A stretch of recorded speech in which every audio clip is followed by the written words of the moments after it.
People tends to make something simple very complicated. Your gift is what you are naturally good at. So you don't need to try to do something, but you are actually already doing. Welcome to Satori Mindset Podcast. My name is Yuki Yoshi, and this is your time, your moment to reflect on yourself, your life, and to integrate your journey to feel aligned, and to ultimately make the awakened version of you a default mode. So let's begin.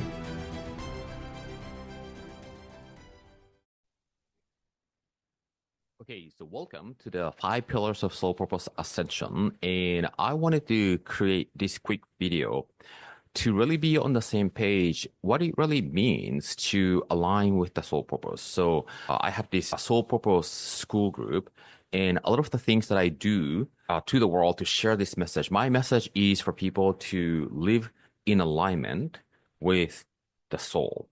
So the embodiment of the soul alignment, and people use the term soul and people use the term purpose. But I have found that people are actually not really clear what it is when they say what they say. So a little bit of my background, where I have started my spiritual path at a really early age, like a 5 years old, right? That was when I sort of had a dream of being in the airplane, having a dream of being in an airplane, and that airplane was about to crash. And then I become really aware of the concept of death. That led me to become aware of what life is and begin looking at from a different angle, right? So I was constantly asking this question of why people do this way, why this happens, why things the way it is. And then fast forward, the spiritual path was by encountering a book, and then also by coming across different spiritual teachers. And over the years, I have sort of warmed up and cultivated and nourished that spiritual lens and perspective and framework inside of me. And I started to express that because I felt like that's what people actually needed, right? So, but then I have realized that the soul's purpose. Okay, what you're here to do, right? But that's not the only thing. So in this 5 Pillars of Soul Purpose Ascension video, I have distilled 5 different angles and things that we want to focus on in order for you to feel aligned. Yeah. Now, I'm gonna go one by one, right? So number 1 is fulfilling the heart's desire. This is a huge one, right? Now, when I say this, people understand what it is, but let me go a little bit deeper, right? Because so many people are living somebody else's life, somebody else's expectation. So you might be at the place where you actually don't know what is it that you want, right? And then when I ask you, this is one of the most important questions, right? What is it that you want? And then when you are being asked that question, your mind might go to this place of, I don't know, right? And then you start sort of limiting your possibility of one based on your past experience or your current situation or what you have been told by somebody else or your current perception of what the world is. But you might not notice that you are there because you're inside of that mental construct. So when we say fulfilling the heart's desire, what makes your heart sing and what you feel joyful and expansive? And the question is, if you could do anything you wanted, be to have, what would you like to experience? That is your heart desire. Yeah. We want to eliminate all of those, right? So identifying that heart desire is the first step. And then to fulfilling that is one of the 5 elements, pillars of the soul purpose. Yeah. Number 2, unfolding the gift you're here to express, right? Now, this sounds really nice. And you might believe that everybody has a gift, but you might not believe that you are one of the everybody. Does that make sense? You might believe that people in the world, each one of them has a gift to share and to touch others, but you might not believe that you are one of them. So how do you identify what your gift is? And I think people tend to make something simple very complicated. Your gift is what you are naturally good at. So you don't need to try to do something, but you are actually already doing, right? What are the things that you feel that you want to spend time doing all the time? For me, could be writing or could be reading books or could be sharing this kind of information. I breathe and live this information, right? So I don't need to try to be somebody else to be able to express this. It's part of my identity and lifestyle, and it's a natural thing for me. So something that you want to be doing or you are already doing naturally that energizes you is your gift. And then you don't need to try to think whether that's gonna translates to monetization because that's not how we want to think. You want to start from what is it that you feel called to, what naturally comes out of you, because the last thing that you want to do is to try to monetize and to try to become somebody else, and you end up living somebody else's life based on the financial obligation, right? So unfolding the gift, you are here to express what is that? What is natural to you? What energizes you doing all day long? The number three, embracing your life stories you have lived. Oh, this is huge. I get excited about speaking about this because a lot of people have a misinterpretation of life, right? Many people have different pains, psycho-emotional pains, physical pains that we have gone through. We live in this relative realm, so there's going to be pain and pleasure, darkness and light. Those, what we call contrasts, what it appears to be negative, are truly a gift, right? We have gone through in order for us to live the stories of who we are not.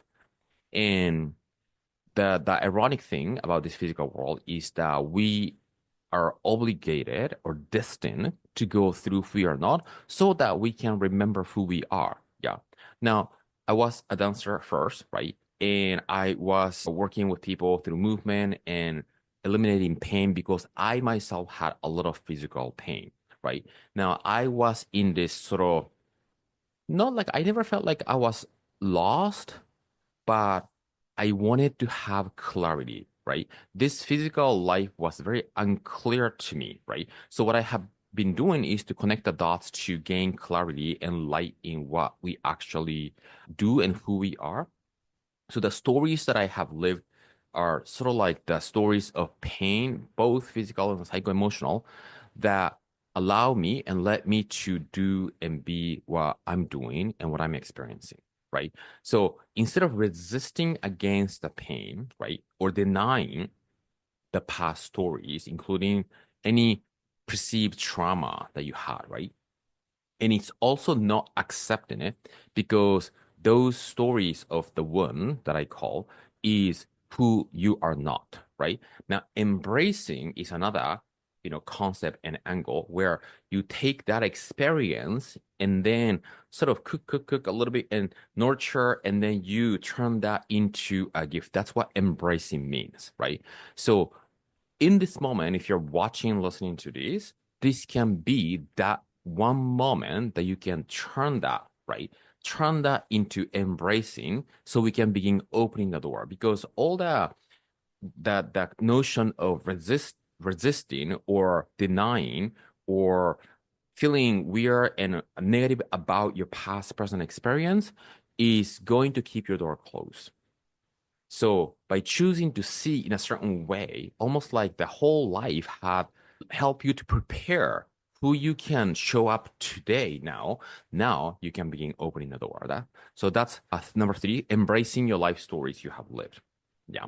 And then number four, experiencing the qualities of the soul in the mind. This is interesting. Yeah. So in the dimension of the soul, there's no negativity, right? Everything that you would like to experience in this physical world, and nothing wrong with wanting material stuff. Some people want a house, some people want to live by the beach, some people want some luxury stuff, some people want a better looking body, somebody wants some sort of, I'm not too much of a Rolex person, but some people like watches, right? Nothing wrong with it, right? That excites that person, so they can have it, right? So all the things that we are doing and having is to be able to feel the feeling. Yeah. And then people often tell me people want love, happiness, peace, ease, joy, freedom. Those are the quality that people want. But the truth is that at the dimension of the spiritual realm, the soul's quality is exactly that. All the things that we want through the doing and having in this physical life is who we already are. So what we are doing in this physical plane is to exercise and navigate the mind, the dimension of the mind, to experience the quality of the soul. And that requires becoming really aware of how to relate to the contrast, external contrast. Because what happens to most people is when something that appears to be negative happens in their life, we start activating the survival mind to resist against it, right? People have this pattern of activating the survival mind from the past, present, familiar self by not feeling confident, worthy enough to not to believe in themselves and begin thinking, feeling in a disempowered way. All those things, qualities, and experience are part of the stories of the wound. Has nothing to do with the qualities of the soul. So we must train our mind to focus and to create an experience in the body that quality of the soul. When you don't have that, no matter how much you're living your heart desire and you're expressing your natural gift, and you have practiced embracing your past to life stories, if your moment to moment mind is focusing on the disempower, contracting, resisting, you will not feel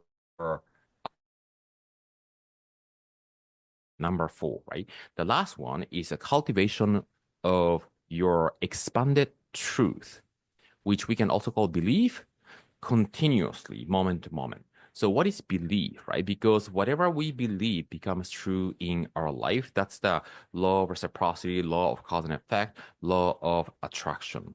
Yeah. Now, believing in yourself in doing something is to expand what is true for you. And we want to exercise again the mind to expand that to be able to bring more of who we are through the expression in the physical life. And it's interesting, the desire and belief for chicken and egg, we have this deep-rooted, burning desire of wanting to do something, wanting to create something. And then you sort of create a certain environment situation and you start believing yourself more. And once the belief expand, you will start wanting more. The desire changes based on your beliefs. So it's an infinite expansion. Yeah. So something that I get often from people for people because people know that I do things related to the soul and the purpose. And many people tell me, mm, there's something missing in their life, or they feel like there's more to life. What they're doing, how they're showing up, doesn't feel, I hear often, authentic or expressing fully how he or she is here to experience life. We want to listen to those because those are not an intellectual thing. There's a deep-rooted feeling the soul is seeking expression, and the current way of showing up, expressing, is not meeting that expression, right? Now, then, in order to fulfill that, to bridge the gap of what's missing inside of us, or to experience what you felt more of, what is that more of? When you start fulfilling all these pillars, yeah, the heart's desire and unfolding the gift and embracing the story and turning that into your wisdom and a way in which you can touch the world, because giving is going to be the way that you can nurture yourself the most, right? And then to really practice living that qualities of the soul in the dimension of the mind and then continuously working on the expanded truth for you to begin impacting, touching, illuminating the world in a better and grounder way, you will feel being in the participation of the circulation of the world, because the law of circulation is a fundamental law that we want to be a part of. And we can do so by harmonizing with all the universal laws. And when we are in the flow, in harmony with the cosmic intention, you will never feel anything missing, but you are part of it, right? You will feel a sense of wholeness and fullness because that's what we are here to remember by first forgetting who we are by living all those mental constructs to get in touch with who we are. That is the beauty of this physical realm. So that's the 5 pillars of the soul purpose ascension. One of the things that's most relevant is to understand this concept called embodiment, right? Many people are immersed in a lot of knowledge and they're not living what they know. So many people told me, oh, you are doing the spiritual stuff and the manifestation stuff. I know a lot of that already, and that's not the point. You might not know a lot, but are you embodying and living it is the key. Yeah. And then we're going to talk about, the energetics, right? We're creating the desire in the energetics. So we don't need to really focus on the 3D because once your energetics is vibrating at the place, the outside will inevitably reflect, right? This is the free will activity from idea into the energetics, and from energetics to the physical formation is God's role. Yeah. And then you're going to practice rising above the contrast your mind, and then to really access what I call the cosmic body, to be able to live in the realm of the presence, beneath the realm of the experience, and the past and the future, you will quickly notice that it's only a psychological time, which only lives in the mind. And then, of course, the ultimate goal of this Soul Purpose Ascension workshop is to take people into the frequency of realization, right? The realization of the divine self. That is the embodiment of the soul alignment. You're demonstrating the quality and what the soul is here to do in the dimension of the mind, in the energetics.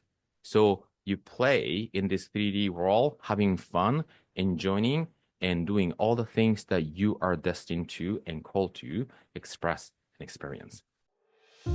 Thank you for listening to the podcast.